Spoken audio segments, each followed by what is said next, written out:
Lawyers, we have an interesting perspective from Brother Philip Brumley of the legal department.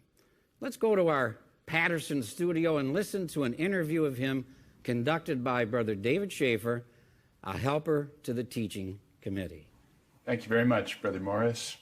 And we're delighted to have with us Brother Philip Brumley, overseer of the legal department. He's been a full-time servant for the past 41 years, and for the last 28 years has been overseer of the legal department.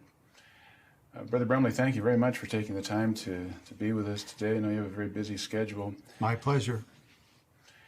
How did it come about that you came to work in the legal department?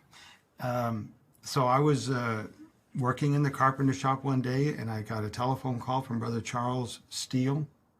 The governing body asked Brother Steele who could go through law school to become an attorney. The organization needed a few attorneys to help defend the rights of Jehovah's Witnesses. So Brother Steele asked me, or basically gave me the assignment, we want you to become a lawyer. So the organization made a decision to send you through law school. What effect did that have on you? Something happened that I was not prepared for. When a person goes to law school, the instructors, law professors, essentially tell the class, you're the hope of humanity. You happen to have been born in the best country in this planet, and you happen to be among the few in this country who have the circumstances to be able to attend law school. You are the future presidents, governors, senators, judges. But not only that, you're also the future social activists, the ones who are going to protect the disenfranchised, the poor, the one who needs their rights protected. If you do well, civilization will do well. If you do poorly, humanity may not survive. Now that may sound like a grandiose statement, but when you hear that repeated over a 4-year period, it can start creeping into your mind.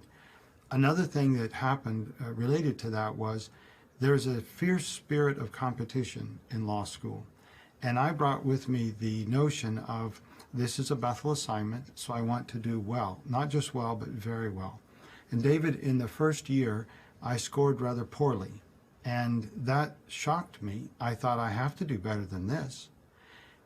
A deep spirit of competition came into my being, where I would devote whatever time was required to do well. And in one sense, it worked, because when I graduated cum laude, which means in the top 10% of the class.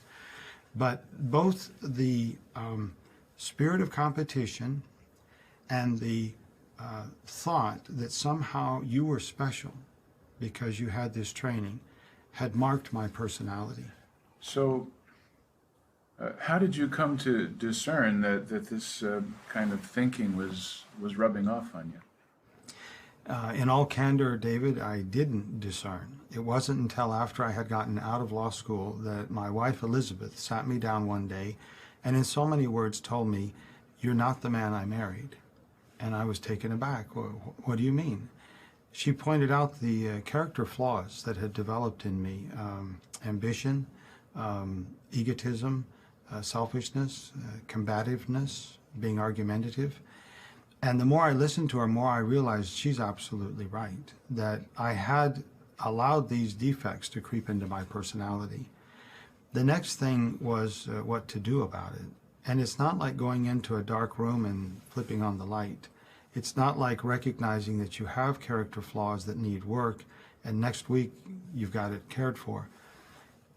In all candor, David, it was a lengthy process to get these elements out of my system. What did you do? I had to get back into a genuine spiritual routine and to reassess the motives behind what I was doing. Rather than being self-motivated, as in, I want to do a good job so that it looks good for me or it reflects well on me. The real point is to serve Jehovah, to seek kingdom interest, to do what Jehovah wants to have done. So the actual routine, real earnest prayer, reading the Bible daily, going to the meetings and really participating in them, and having a meaningful ministry, getting those spiritual priorities first in my life, again, as they had been before, put me back on the right track. So this was a number of years ago now. You're all better? Received no residual effects then from the training? We have to keep working on these things. You always have to assess motivation. A sister who's serving here at the Bethel family, who also has several degrees to her name, said it well when she said, "I'm still working to get the venom of self-importance out of my mind."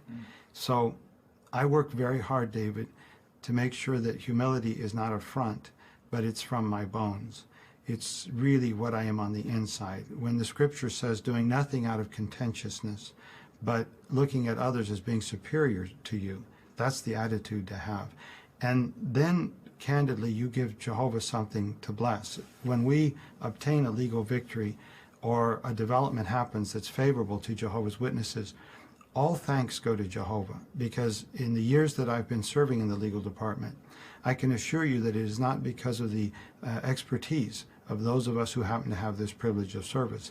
Rather, it's because there's a spiritual motivation to our work, to where we work hard and then see what Jehovah wants to do with the matter. And time and again, David, we've seen Jehovah's hand in our work. And when something favorable happens, rather than in any way thinking, well, that was because I did such a good job, the genuine reality of it is that Jehovah did a good job. This was what Jehovah wanted to have happen, and that's why we were successful.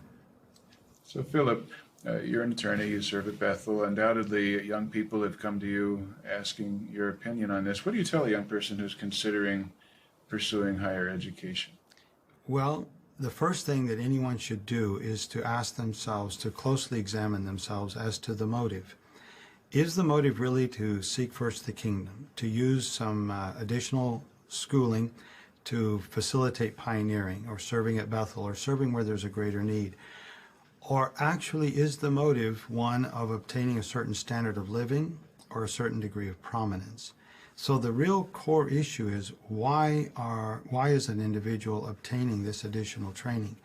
The second thing for someone to keep in mind is to be focused on what they really are going to learn. To attend a university learning things that have little to do with what one can do to earn a living really serves no purpose. On the other hand, if a person happens to have an inclination towards medicine, becoming a nurse rather than becoming a doctor could be an appropriate step. If a person has an inclination towards the law, becoming a paralegal rather than an attorney could be an appropriate step. You see, a person could be a nurse or a paralegal and easily work part-time and support themselves as a pioneer. But if a person becomes a doctor or an attorney, what you will find is that you will invariably have to work full-time. You will invariably have to be paying off significant student debt. And it's going to take quite a lot of time to get this kind of degree. So rather than devoting or allowing this world to consume 4, 6, 8, or 10 years of studies, why not focus on 2 years of study to get some technical training that would facilitate or help someone to become a good regular pioneer? Well said. Thank you very much for taking the time with us today. It's been a real delight to be with you. And now we go back to Brother Morris in Brooklyn. Thank you, brothers, for sharing that very interesting perspective.